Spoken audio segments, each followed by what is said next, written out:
Hi friends, welcome back. Thanks for joining me. If it's your first time to the channel, thank you for tuning in. If it is your first time, you might want to go back and check the introduction video to this Archetypes and Elements series, just to kind of see what it's all about. For today's session, we are going to be focusing on the Alchemist from the Myss archetype cards. So the Alchemist on the mundane level is about transforming base metals into gold. But in its highest manifestation, it's about spiritual transformation.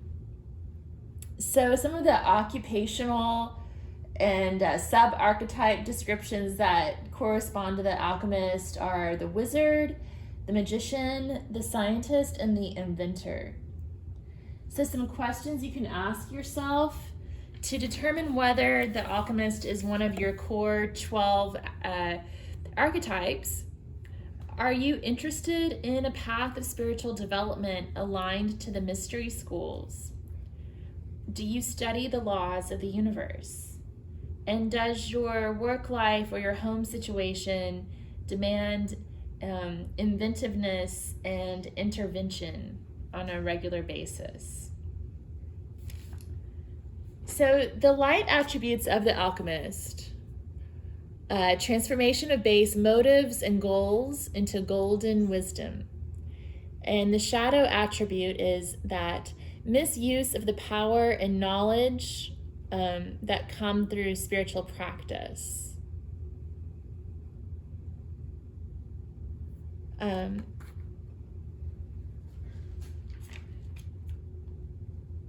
So part of that, playing into that shadow attribute, this misuse of power and knowledge can sometimes lead to seduction, trickery, or playing on people's desires to transform their lives. And you see that manifested here a lot in the YouTube community, unfortunately. You know, there's a lot of great tarot card readers out there.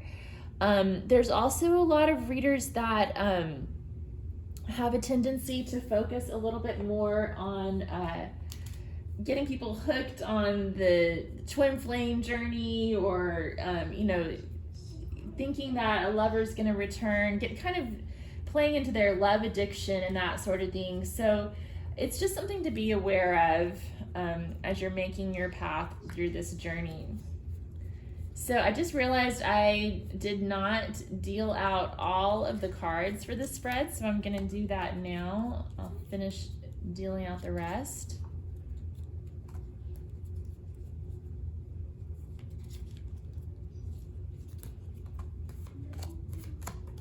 So these are my Sailor Jerry playing cards. So the way these readings are set up, I've split each of my decks into the different suits that represent the 4 elements, and placed, so this is earth, this is air, this is fire, and this is water. And then I've taken the major arcana cards and my oracle cards from the Goddess Inspiration Oracle and the Gods and Titans Oracle to represent the 5th element of space. And so we're just exploring these Myss archetype cards through the lens of the elements, so you can kind of see how these archetypes might play into different aspects of your life. And each of the archetypes applies to every one of us in one way or another. We all have the potential for this archetype, but according to Myss in her book Sacred Contracts, we each have 12 core archetypes that play a prominent role in our life. And out of these 12 archetypes, there are 4 archetypes that each of us that apply to everybody prominently, and those are the child, the victim, the prostitute, and the saboteur. So you'll want to make sure to check out those videos. As of the time of this recording, I have not done those videos yet, but they will be forthcoming. So be sure to check out those 4. And then you can kind of browse through the other videos to figure out the remaining 8 archetypes that feature prominently for you. And it's just a matter of studying the archetypes and figuring out and just sort of meditating on them and figuring out which ones resonate with you. So right now I'm shuffling out cards from the Working with the Elements Oracle deck, Working with the 4 Elements Oracle deck by Colin Hall. So these decks feature a lot of like elemental spirits, and I usually read from the booklet on these to get ideas about rituals and affirmations that you can do to bring the energy of this card into your life.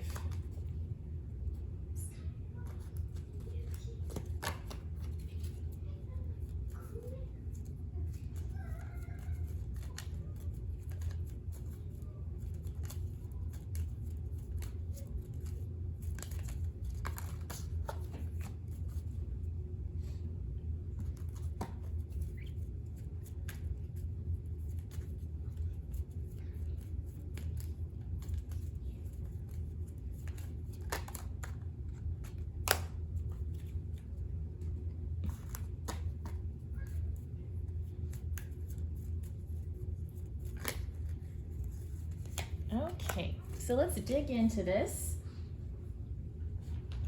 So I'm going to start with the element of earth. So we have the Rose Fairy.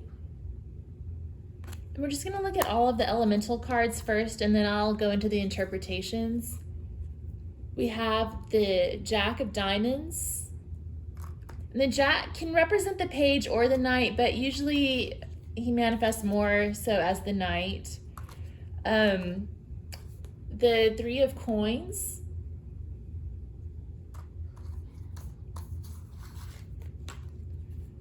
the 3 of Stones, creativity, and the 2 of Pentacles. And just by the way, the Rose Fairy is card number 13, 13 of Earth. I keep forgetting to tell you guys the numbers on those elemental cards. So for the element of air, we have the 5 of Air, Passing Cloud. We have the 8 of Spades.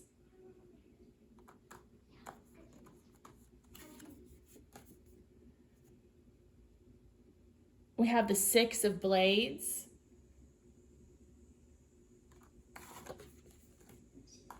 We have the Page of Arrows, the Wren. And we have the 9 of Swords.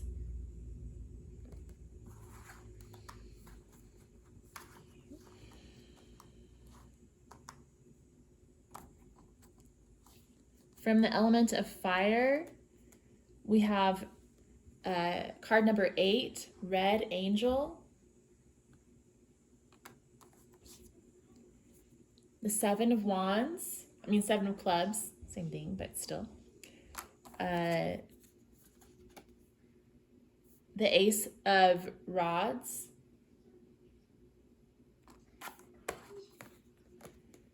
Wow. 7 of Bows, again. And we had, oh, no, sorry, that's card number 8. I thought it was 7. And the Page of Wands. Okay. And then from the element of water, we have card number 4, Aphrodite.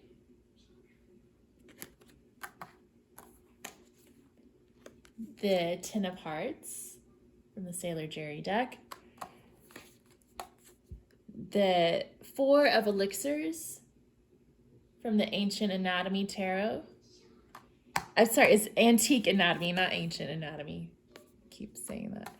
And then we have Ten of Vessels, Happiness from the Wildwood Tarot, another Ten of Cups card. And we have the Eight of Cups from the Rider-Waite. Okay, so let me tune into the energies that we're getting here. Oh, and I just noticed too, we also had a double on the Three of Stones with the Three of Coins from Earth. So let's start there. So for the element of Earth, we have Three of Coins and Three of Stones for creativity. So yeah, the Three of Stones card, or Three of Coins, Three of Pentacles, is about working together as part of a team to build something. So I think, it's kind of interesting that the Alchemist is part of that. The Alchemist archetype is bringing up the Three of Stones energy. I know a lot of builders in past years were like Freemasons and that sort of thing. So that's kind of calling that energy to my mind. It's about teamwork, working together, and creativity. So creating something new from other materials. Okay. We also have the Two of Coins, or Two of Pentacles, which is about juggling and making decisions, but also about bringing the spiritual into the mundane world. So I'm seeing that here, and also with this in the infinity loop here. I think that with alchemy, that interest in the divine and the study of the laws of the universe, I think that an alchemist would have an interest in studying infinity and pondering the infinite. And then we have the Jack of Diamonds. So as the page, the Jack of Diamonds would be more of a student, focused on learning and studies. And as the Knight of Pentacles, they're trying to build something, again, tying with that Three of Pentacles energy. Building a solid foundation, building a future, moving forward slowly with caution. And this could even be a warning to proceed with caution and be careful in the steps that you take as an alchemist. So let's read from the book on the Rose Fairy card. And this is card number 13.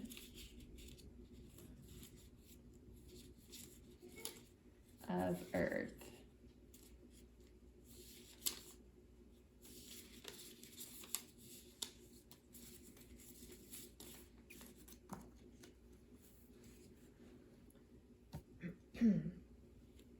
So the Rose Fairy represents beauty, standing over the rose with pride of achieving the growth from the bud into full bloom, radiating its color and perfume so we can see and smell its love all around. The rose is a great symbol of love all around the world. A gift of a rose can make the heart beat faster or bring a tear to the eye. What a powerful symbol. We all have seeds and buds inside us. It is our spiritual duty to germinate the seeds that are within to become the flower in God's garden. It's not difficult. We all have an angel standing over us that wants us to bloom like the rose. Suggestions: visualize your own garden each day in your meditation. Affirmation: each day I am in God's garden with angels all around me. So I like how this card talks about growth, and the Three of Pentacles also, all the three cards are focused on growth, but the Three of Pentacles in particular, tying in with the garden, and you can see here she's growing up like a rose from the earth, ready to bloom. We all have the seeds of that manifestation inside of us, that the seeds of transformation. So let's move on to the suit of air, the element of air.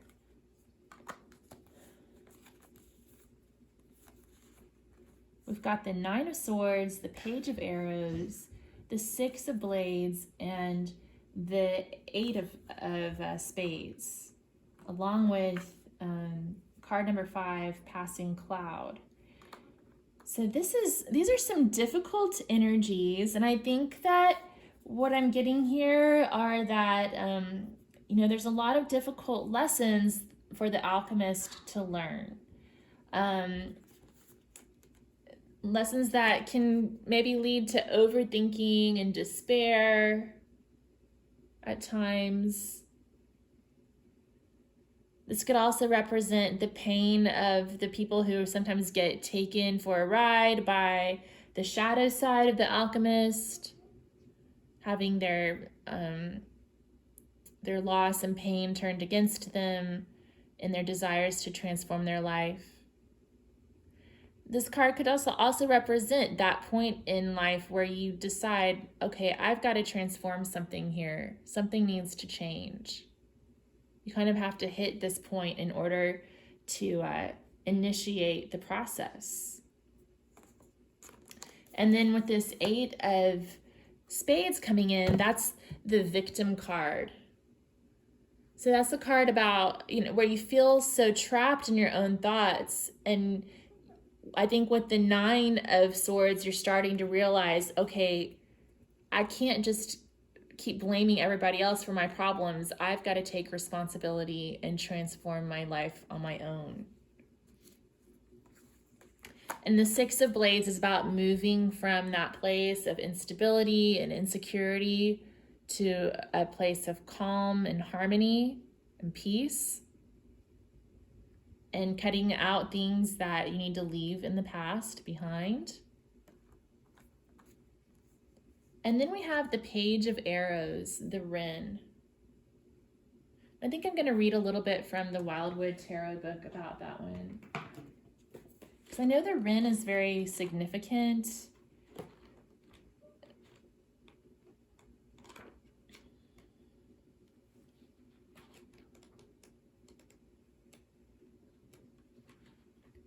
Page of Arrows. So the colors of the gold crest, white, red, green, and black, were once held to be sacred, and the common wren was considered a guardian of the winter mysteries. Druids kept wrens as totem animals of augury and prophecy, and ritually sacrificed them on St. Stephen's Day on the 26th of September. The 26th of December. I don't know why I said September. 26th of December. So the wren represents study and application to bring wisdom and understanding, which can be applied to most situations. So it's about studying. I'm getting a lot of study vibes from this. And so I guess that to be an alchemist requires a lot of studying, scholarship, hard work, determination, and that desire to achieve wisdom.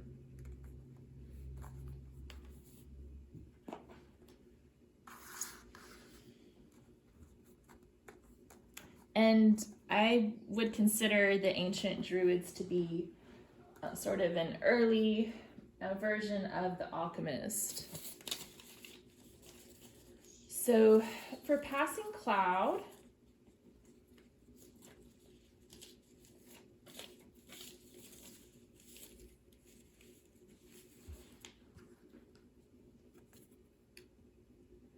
the card representing in this card, representing the element of air, 2 people come together, the student and the teacher. When the student is ready, the teacher will appear. As you look at the card, you can see that they are communicating with their minds. The element air is the symbol for the mind. You can see between the 2 people is another teacher, ready to take over when the student progresses. The bird on the left is a stork, the symbol for new beginnings. and the lotus flower over the head is open to allow communication to take place. Suggestion: look into the clouds and let your mind wander. See what shapes you see in the clouds. The air spirits are always around. And an affirmation: the teacher and I are becoming one. So again, this card's about learning. When the student is ready, the teacher will appear.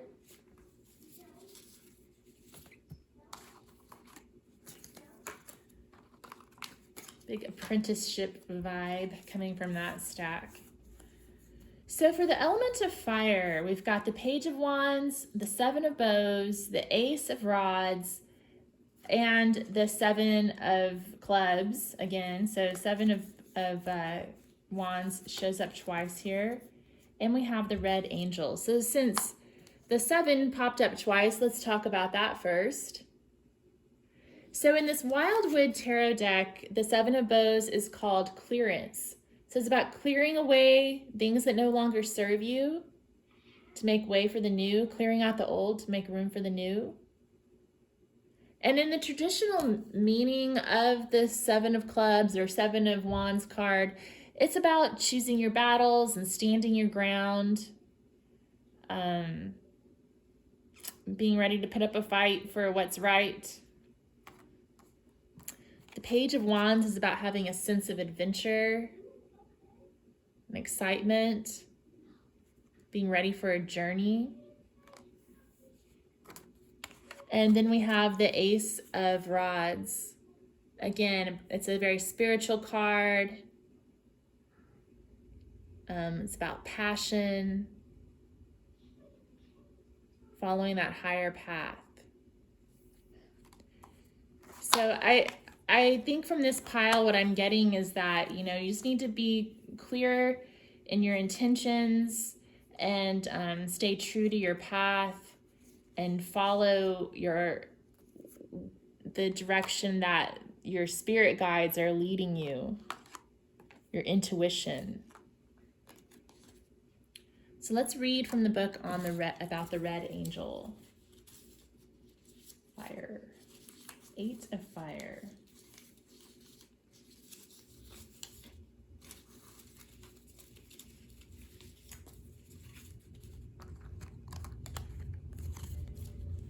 The Red Angel is the card for power. She moves all obstacles that are in our way. She is the angel that comes in our darkest hour. One of her wings is removing the bars from the door. The other is her protection. The symbol of the word Om is being transmitted through the air like a music note, bringing harmony back into our lives. Suggestion: remove any obstacles that stop us growing spiritually and becoming a free spirit. Affirmation: my pathway has no end. Wow, that really ties in what the rest of the cards are trying to say, because we're clearing obstacles with clearance, the Seven of Wands, Seven of Clubs, and we're staying true to our path with the Page of Wands and the Ace of Rods.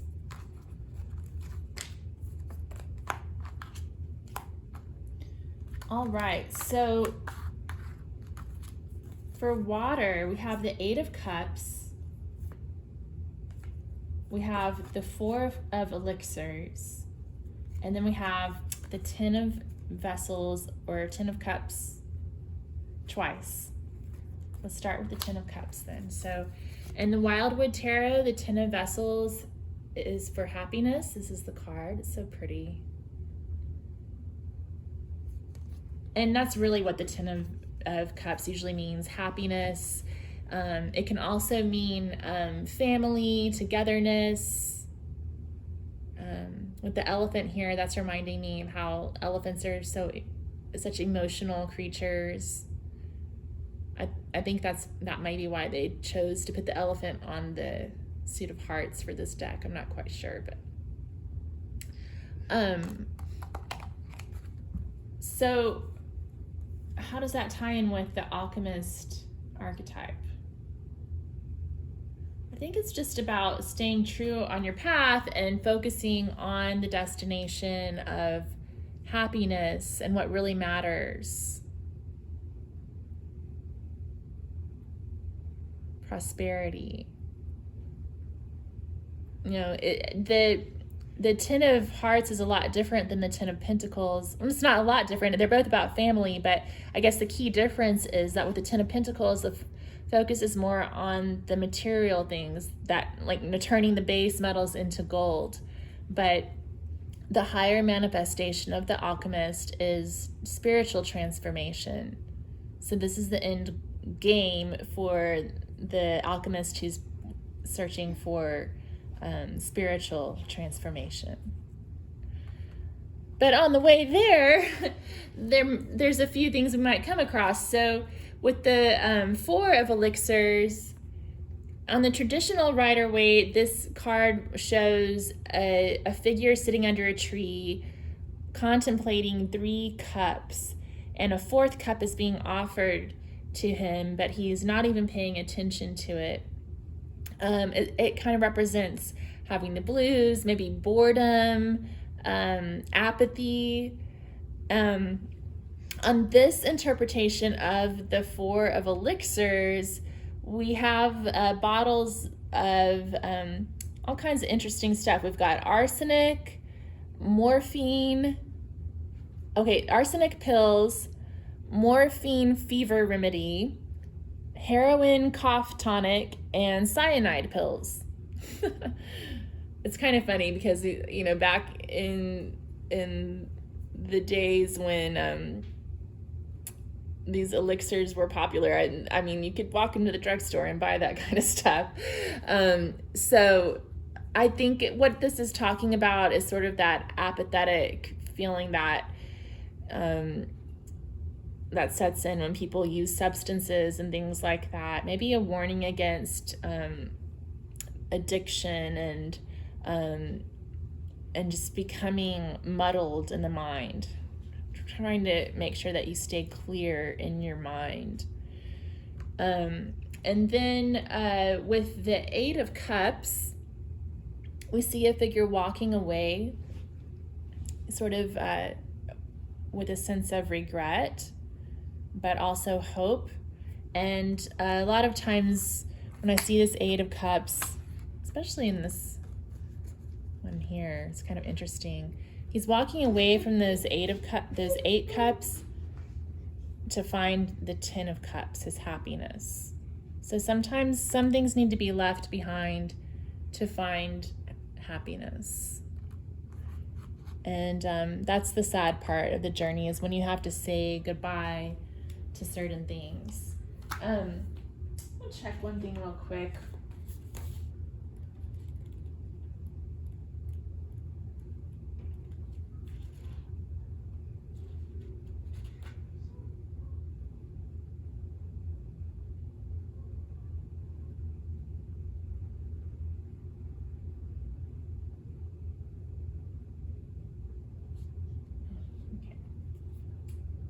All right, so let's go ahead and look at Aphrodite. So this is another 4 card. We had the 4 of Elixirs, and now we have the 4 of Water, Aphrodite.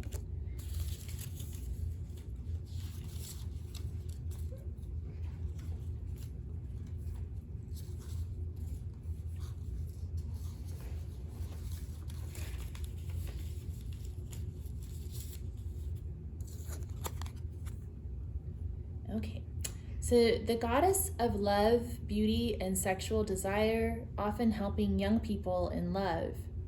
She is not all lovey-dovey. She can be harsh to those who defy her, and the power she has is immense.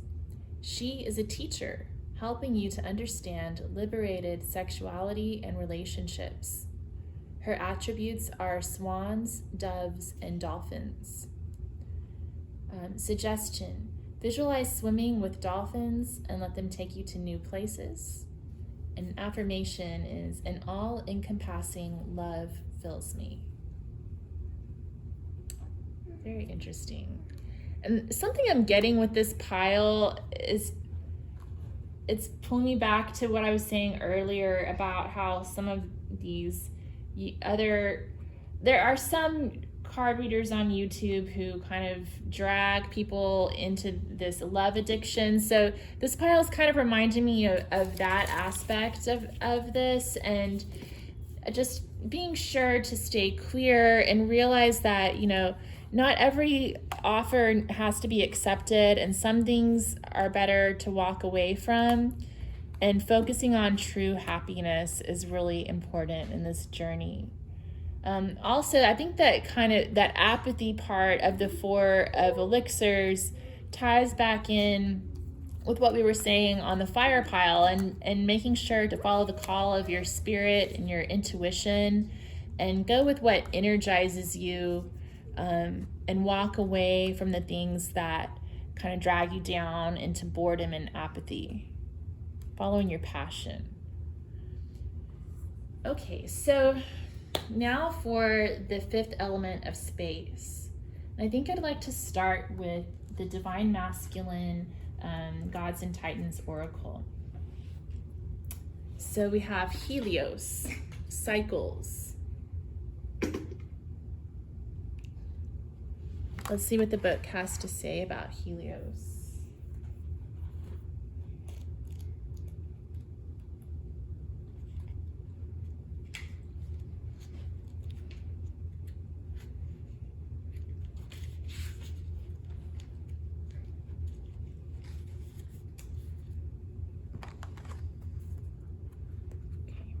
Know that personal patterns, positive or negative, may be playing out in your life right now.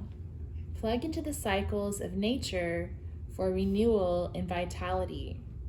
Oh, that's interesting how that's tying in with the rest of this reading, because when we talked about, I think it was the Rose Fairy, where they talked about connecting with nature in order to grow. And then in this pile, where these two piles, we're talking about, renewing yourself. This card also talks about renewal. When one teacher passes away, another one comes along. So just realizing that this journey kind of goes in cycles sometimes. It might seem like you're making a big circle and not getting anywhere, but that's all part of the journey and learning.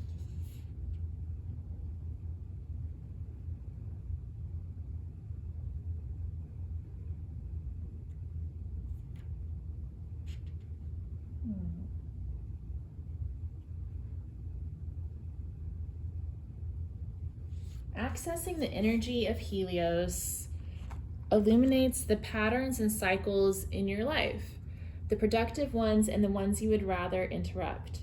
Consider what cycles you may be caught in. You could be continually responding to someone's treatment of you in unhealthy ways, procrastinating on completing a project, or eating good breakfast and exercising. Whatever the cycle, it's important to notice it and honor it before deciding whether it's good for your life or a cycle you need to bust out of. Okay.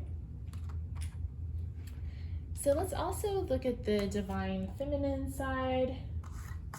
From the Goddess Inspiration Oracle, we have Lalita, the amorous. Love is a playful act to take joy in. So this is a tantric goddess. Let's see what she has to say.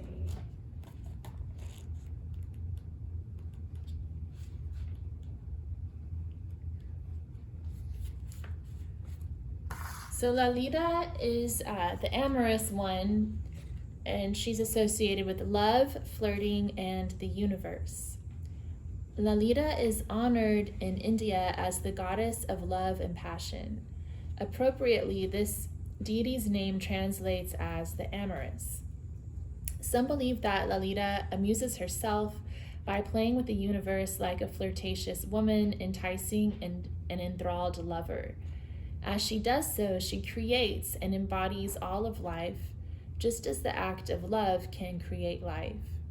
In the tantric tradition, Lalita is presented as a brilliant triple goddess with far-reaching powers of creation. She serves in counterpoint to Kali Ma, whose destructive powers encourage new life. So we were talking earlier in the Earth suit about creativity, creation, building new things. So I think that maybe invoking the power of Lalita in that universal creation, and approaching all things with love and sort of a playful spirit, keeping it fun, keeping it light, staying away from being bored. Important things for the alchemist to keep in mind.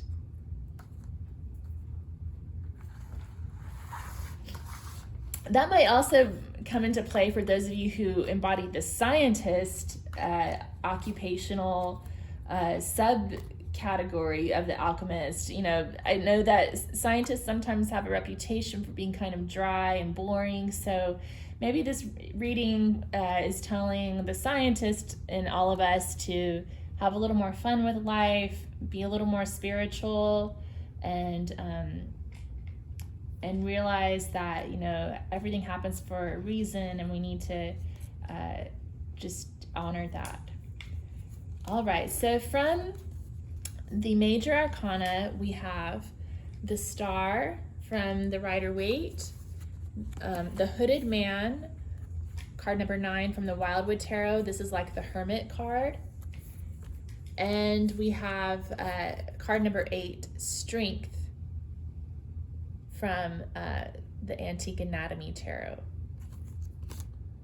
And the Star card is card number 17, which reduces to an 8. So there's a lot of 8s in this pile, seems like.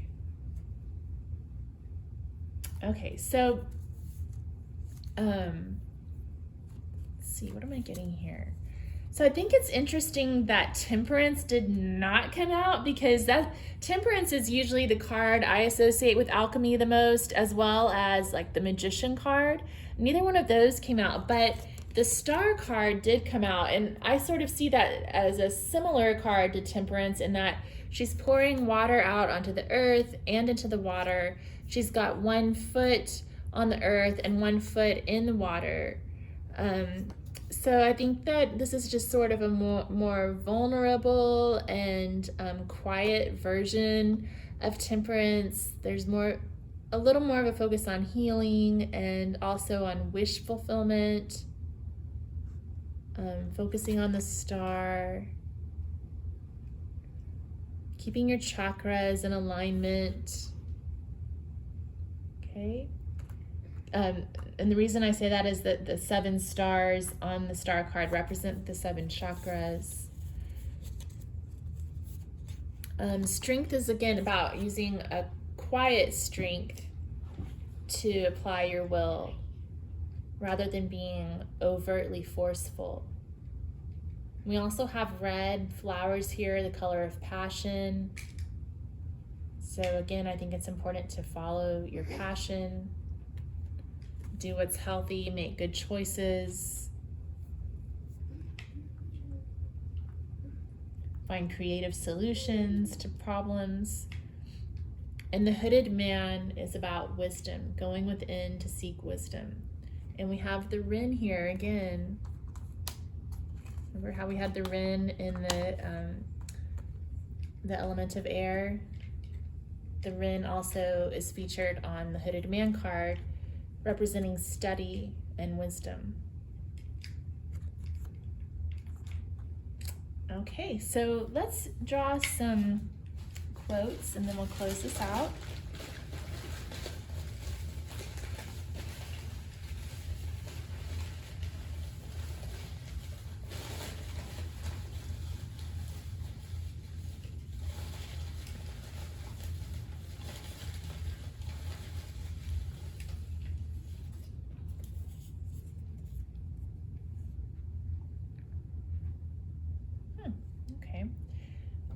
Each contact with a human being is so rare, so precious, one should preserve it.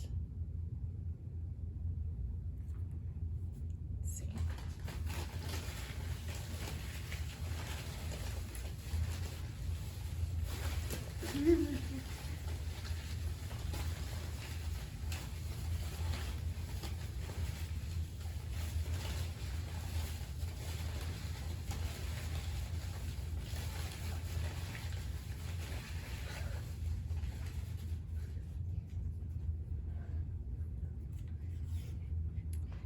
And then we have Exuberance is Beauty by William Blake. That's interesting. What I guess I wasn't expecting from this reading is that there's such an emphasis on connecting with humanity and connecting with passion and creativity. But I can see why it's coming out that way, because especially when you think of it from that scientific perspective, like this, from the scientist archetype, that maybe sometimes our scientist archetypes are devoid of that inspiration, that beauty, that exuberance for life, that desire to make contact with human beings. You know, we get so caught up going within and studying and seeking wisdom that we sometimes forget to connect with the human part of life and that excitement that started us down that path. So I guess that's the guidance here, is to stay connected with that passion that initiated your journey into the Alchemist archetype. So thanks for joining me. Please watch your other videos for the other archetypes, and you can explore them along with me to kind of figure out what your core 12 are. In our next session, we'll be talking about the angel. So please join me there. And if you liked this video, please be sure to like, share, and subscribe. Thanks a lot, and I'll see you next time. Bye-bye.